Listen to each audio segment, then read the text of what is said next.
سورہ البقرہ کی اگلی آیات ہیں آیت نمبر 122 اور آیت نمبر 123 آج ہم پڑھیں گے۔ آیت نمبر 122 کا ترجمہ ہے: اے بنی اسرائیل، میری ان نعمتوں کو یاد کرو جو میں نے تم پر انعام کی ہیں، اور بے شک میں نے تم کو تمہارے زمانے میں تمام جہانوں پر فضیلت دی ہے۔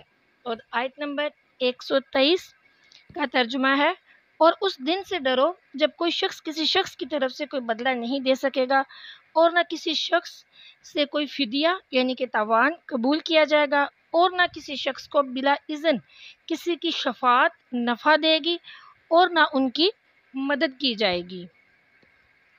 اب یہاں پر دیکھیے کہ جو پچھلی آیتیں تھیں، پہلے جب ہم نے یہ پڑھنا شروع کیا سپارہ، تو اس میں بنی اسرائیل کو شروع میں ندا دے کر ان سے خطاب کیا گیا تھا، یعنی یا بنی اسرائیل، اس طرح یعنی کہ بنی اسرائیل جو ہے ان کو ندا دے کر ان سے خطاب جو ہے وہ شروع فرمایا گیا تھا۔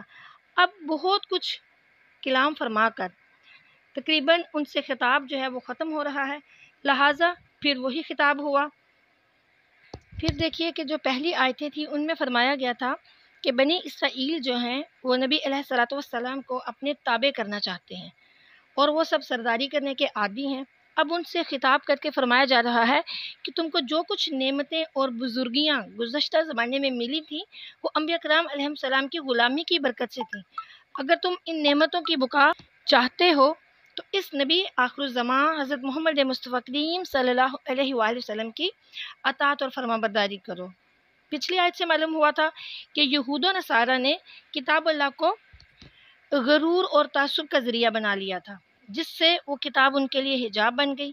اب فرمایا جا رہا ہے کہ اے اسرائیلیو، تم انہی انعامات کو یاد کر کے پھر اختیار کر لو جس کی وجہ سے تمہیں پہلے بزرگی دی گئی تھی۔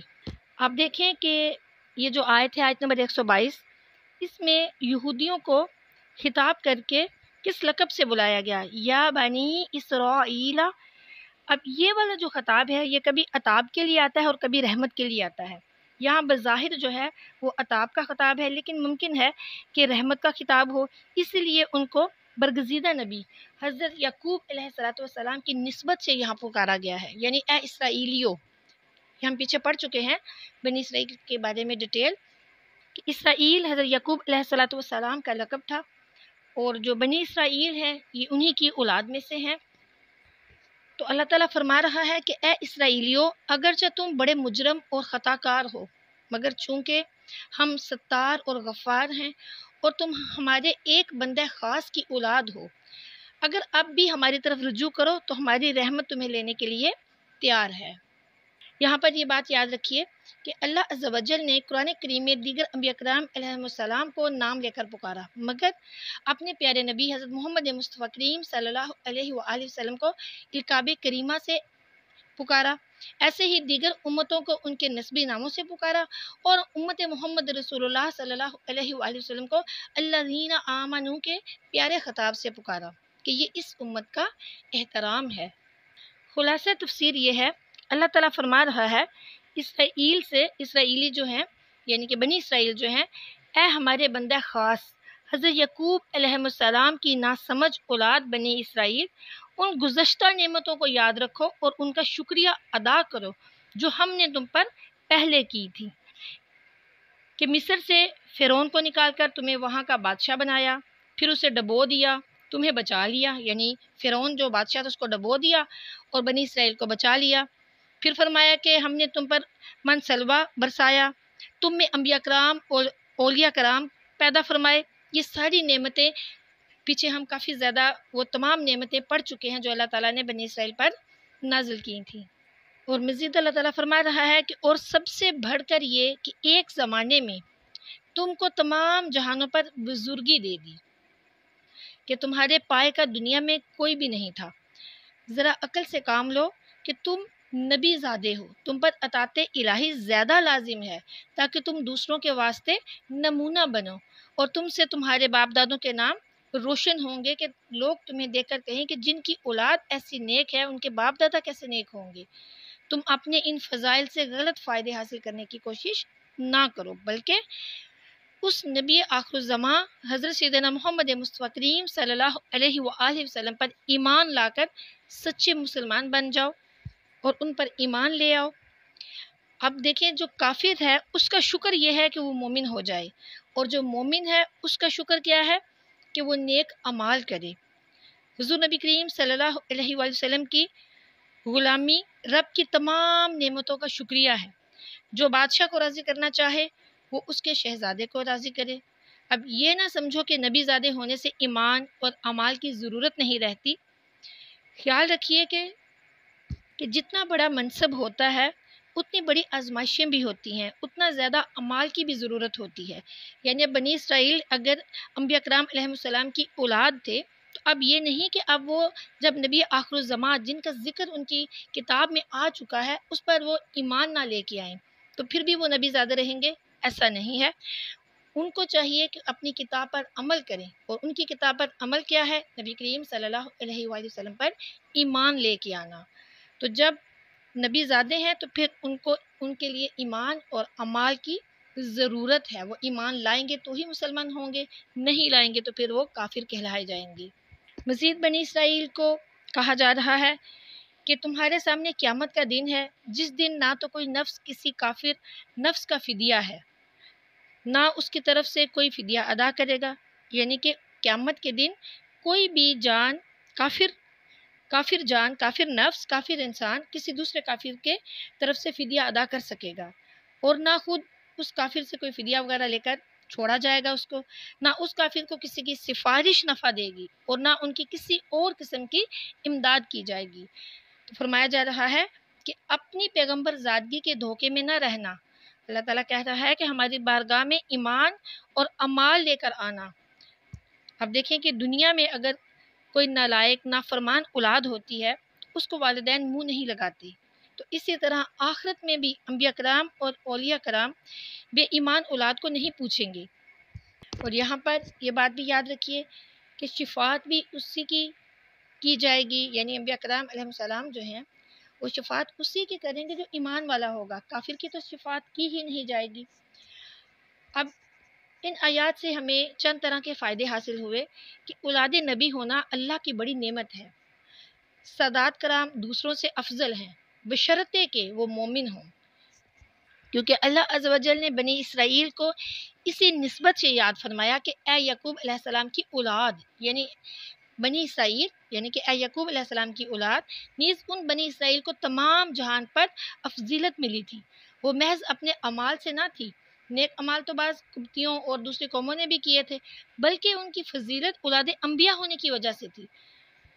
اب یہاں پر یہ بات بھی یاد رکھیے کہ افضیلت جو ہے وہ تب ہی ہوگی جب کہ وہ ایمان پر ہوں گے۔ اب وہ اولاد انبیاء تھے اس لیے ان کی بہت زیادہ فضیلت تھی، ان کو بہت افضیلت حاصل تھی کیونکہ وہ ایمان پر تھے۔ پھر یہ کہ اللہ کی نعمت کو یاد کرنا، اس کا چرچا کرنا بہت بہتر کام ہے۔ بنی اسرائیل سے فرمایا گیا کہ ہماری گزشتہ نعمتیں یاد کرو اور ان پر غور کرو۔ لہٰذا یہاں آپ یہ بھی سمجھ لیجئے کہ محفل میلاد شریف جو ہے یہ بہترین کام ہے کہ اس میں حضور نبی کریم صلی اللہ علیہ وآلہ وسلم کی آمد کا ذکر ہوتا ہے، اور نبی کریم صلی اللہ علیہ وآلہ وسلم سے بڑھ کر کوئی بھی نعمت نہیں ہے۔ اللہ تعالیٰ کی سب سے بڑی نعمت حضور نبی کریم صلی اللہ علیہ وآلہ وسلم کی تشریف آوری ہے۔ تو لہٰذا محفل میلاد بہت بہترین کام ہے، اس سے منع کرنے والے بہت غلط کرتے ہیں، منع کرنا بالکل بھی جائز نہیں ہے، لیکن اس میں جو خرافات ہوتی ہیں ان سے بچنا چاہیے۔ اب ان خرافات کے لیے ہم میلاد کو غلط نہیں کہہ سکتے۔ پھر اس کے بعد بطور شکریہ اپنے اوصاف بتانا یہ بھی جائز ہے کہ حضور نبی کریم صلی اللہ علیہ وآلہ وسلم نے فرمایا کہ یا انا سید ولد آدم وغیرہ، اس میں سارے انسانوں کا سردار ہوں، کہ میں سارے انسانوں کا سردار ہوں۔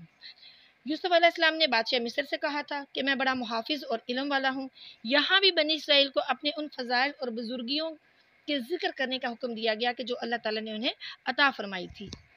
اب دیکھیں جو بڑے ہیں، بزرگ ہیں، ان کی اولادوں کو چاہیے کہ وہ بڑوں کے سے کام کریں، یعنی کہ علماء، مشائخ، سادات، ان سب کا نیک اعمال کرنا بہت ضروری ہے، کیونکہ علماء، مشائخ جو ہیں اور سادات ہیں ان کے پیچھے ہی لوگوں نے چلنا ہے۔ جب ان کے پیچھے لوگوں نے چلنا ہے تو پھر ان کی ذمہ داری بہت بڑی ہے، ان کو اپنی یہ ذمہ داری نبھانی ہے، اور کیسے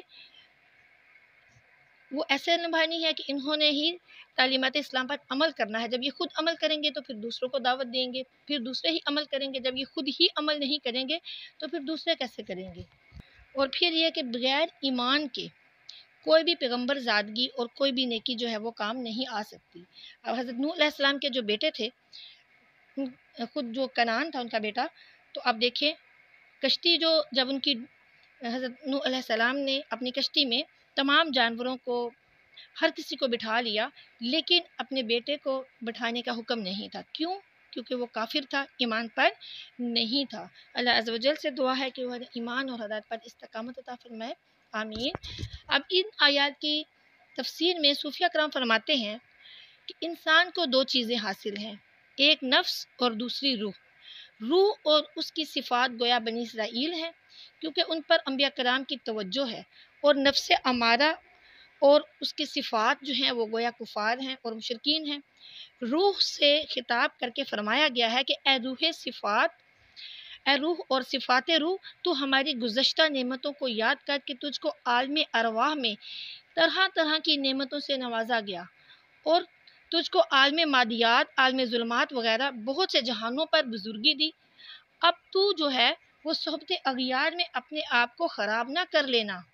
یعنی کہ اللہ تعالیٰ فرما رہا ہے، صوفیہ کرام فرماتے ہیں کہ جو روح ہے اس کو اللہ تعالیٰ نے بزرگی دی۔ اب وہ جو روح ہے وہ اغیار یعنی دوسروں کی، غیروں کی صحبت میں اپنے آپ کو خراب نہ کرے، کہ یہ نفس جو ہے، فرما رہے ہیں کہ یہ نفس جو تجھے سبز باغ دکھا کر بہکانا چاہتا ہے، اس کے دھوکے میں نہ آنا۔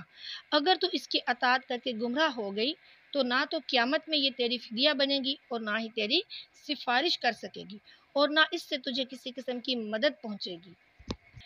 صوفیہ کن فرماتے ہیں کہ اے پردیسی مسافر، یعنی انسان دنیا میں مسافر ہے، اور سے کہا جا رہا ہے کہ پردیسی مسافر تیرے پاس دولت ایمانی ہے، کہیں لٹ نہ جائے۔ صوفیہ کرام فرماتے ہیں کہ اتقو تقوی سے بنا ہے۔ تقوی وہ خوف ہے کہ جس کے ساتھ اطاعت ہو، خوف و خشیت میں یہ قید نہیں۔ اب جو شیطان ہے اس کو بھی اللہ کا خوف تو ہے، لیکن اسے تقوی نصیب نہیں ہے۔ تقوی کے 3 درجے ہیں، دوزخ سے، قیامت سے، آگ کے ڈر سے، یہ تقوی کی ابتدائی منزل ہے۔ چونکہ یہاں کفار کو خطاب ہے، لہٰذا انہیں فرمایا گیا کہ قیامت سے ڈر کر ایمان اور پرہیزگاری اختیار کرو۔ پھر دوسرا درجہ اللہ سے خوف اور ہیبت کا، کہ گناہ نہ کرے مگر رب سے ہیبت رکھے۔ یہ خوف انبیاء کرام اور خاص اولیاء اللہ کو میسر ہوتا ہے۔ اس خوف کی بنا پر حضرات انبیاء کرام علیہ السلام قیامت میں رب عز و جل سے کسی کی شفاعت کی ہمت نہیں کریں گے۔ اور تیسرا درجہ یہ ہے کہ انسان کو اللہ سے خوف نہ ہو کہ وہ تو غفور و رحیم ہے، بلکہ اپنی خودی سے خوف ہو کہ ہم تو لئیم ہیں۔ یہ خوف بعض حالات میں مجذوبین پر طاری ہوتا ہے، اور جب ان پر رب سے امید غلبہ کرتی ہے تو اسی بنا پر حضرت شیخ عطار فرماتے ہیں کہ مخلوق تجھ سے ڈرتی ہے اور میں اپنے آپ سے ڈرتا ہوں، کہ تجھ سے میں نے اچھائی ہی دیکھی ہے اور اپنے آپ سے برائی دیکھی ہے۔ اللہ عز و جل سے دعا ہے کہ وہ ہمارے روح، ہمارے نفس اور ہمارے قلب کو پاک اور صاف کر دے، آمین ثم آمین۔